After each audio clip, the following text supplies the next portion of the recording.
अपना YouTube channel real music studio like subscribe और bell घंटी को दबाना ना भूलें। हमके पता बारे पगली, पता बारे पगली, ससुरा में जाके याद ना करबे, ससुरा में जाके याद ना करबे, याद ना करबे। हमके पता बारे पगली, ससुरा में जाके याद ना करबे, ससुरा में जाके याद ना करबे, ना करबे।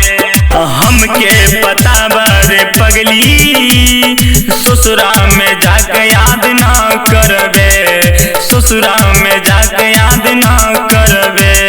सैया के सुख तोरा मिल जाई रे, हमर करजवा त हिल जाई रे।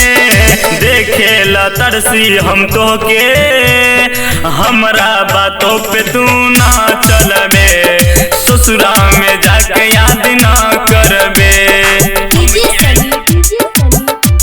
पता बारे पगली, पता बारे पगली, ससुरा में जाके याद ना करबे, ससुरा में जाके याद ना करबे, याद ना करबे, याद ना करबे।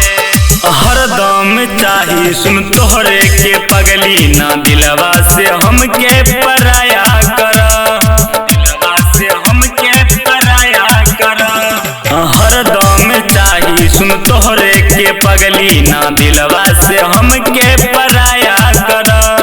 कौन मजबूरी रहे सनम, बस इतने बात के सफाया कर।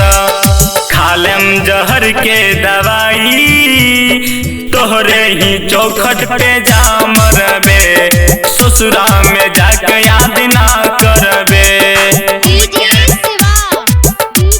पता बारे पगली, पता बारे पगली, ससुरा में जाके याद ना करबे, ससुरा में जाके याद ना करबे, याद ना करबे, याद ना करबे। नफरत हो गइल हमरा के खुद से ही, केकरा खातिर अब जिंदा रही, केकरा खातिर अब जिंदा। हाँ हाँ नफरत हो गइल हमरा के खुद से ही, केकरा खातिर अब जिंदा रही।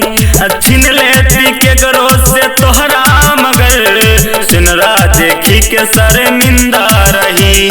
सन्नी रोहित रवाना तोहर लेटरवा ना पढ़बे, ससुरा में जाके याद ना करबे।